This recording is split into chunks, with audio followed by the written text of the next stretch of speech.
Liberal leader Stephen McNeil released his party's full election platform today. The CBC's Michael Gorman has been following the campaign trail and joins me now to give us some of the highlights. Okay, so Michael, tell us about the platform. Okay, well, Amy, this is it right here. The 4-year plan calls for $1 billion in spending and tax breaks. The vast majority of this platform comes from the budget the party put out last month, but didn't pass before the election was called. That includes tax breaks for 500,000 people, province-wide pre-primary program for 4-year-olds, and the expansion of collaborative care clinics. Okay, was there anything that wasn't in the budget? Yeah, there was. There are a few things, in fact. There's more flexibility for doctors now. They're going to be allowed to practice where they want, and if they want to practice solo, they're going to be allowed to do that too. The Liberals are also softening on their stance when it comes to long-term care beds. They say if there's a case for more, they will consider that. They're also creating 50 new medical residency spaces for specialists. 5 of those would be based in Cape Breton. The biggest additions are multi-million-dollar increases to rent supplements for low-income tenants and $20 million more for income assistance and work incentives. Here's Liberal leader Stephen McNeil explaining how that would work. What our goal is to ensure that everyone who is able to join the workforce is not being disincentivized not to join it. Part of this announcement is around ensuring that you can, if you work and earn $300 more a month, you can keep that without it being clawed back, and that's what this is about. And we wanted to make sure that vulnerable Nova Scotians with a disability unable to join the workforce are being treated fairly.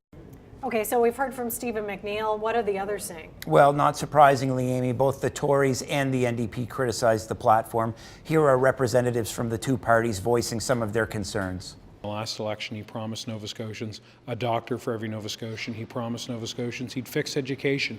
He promised he'd extend the film tax credit for 5 years, and he promised an economy where lots of good paying jobs are being created. None of those things happened. So it seems as if after 3.5 years of failure and broken promises, this new Liberal platform, he's asking Nova Scotians for a do-over. There is a zero here on addressing the crisis of hunger in Nova Scotia. There is a zero here on addressing the crisis of indebtedness of students and tuition. Amy, we're probably going to hear a lot more about this platform and the others tomorrow night during the CBC debate. I can only imagine we will. Thanks, Michael. You're welcome. A Dartmouth South candidate that was turfed by the Progressive Conservatives over comments made on social media is mulling a run as an independent. Jad Czernogoritz was dismissed yesterday over a series of tweets she made. The party says this tweet, where she jokes about comparing roofies to Viagra, is the one that crossed the line. Today, Czernogoritz says she's overwhelmed by the support she's received since being let go and is now looking into the legalities of running as an independent. Her name will be on the ballot either way because the deadline for withdrawing from the race has passed. And we are gearing up for a big show tomorrow night. Tomorrow at this time, CBC Nova Scotia is hosting a 90-minute commercial-free debate with the 3 major party leaders. They're getting ready in the studio there now, as we can see. A live stream will be available on cbc.ca/ns and on our Facebook page and our YouTube channel. And we have an important note to make for radio listeners on the mainland. On Friday, Information Morning will be broadcasting live at the Black Loyalist Heritage Centre in Birchtown.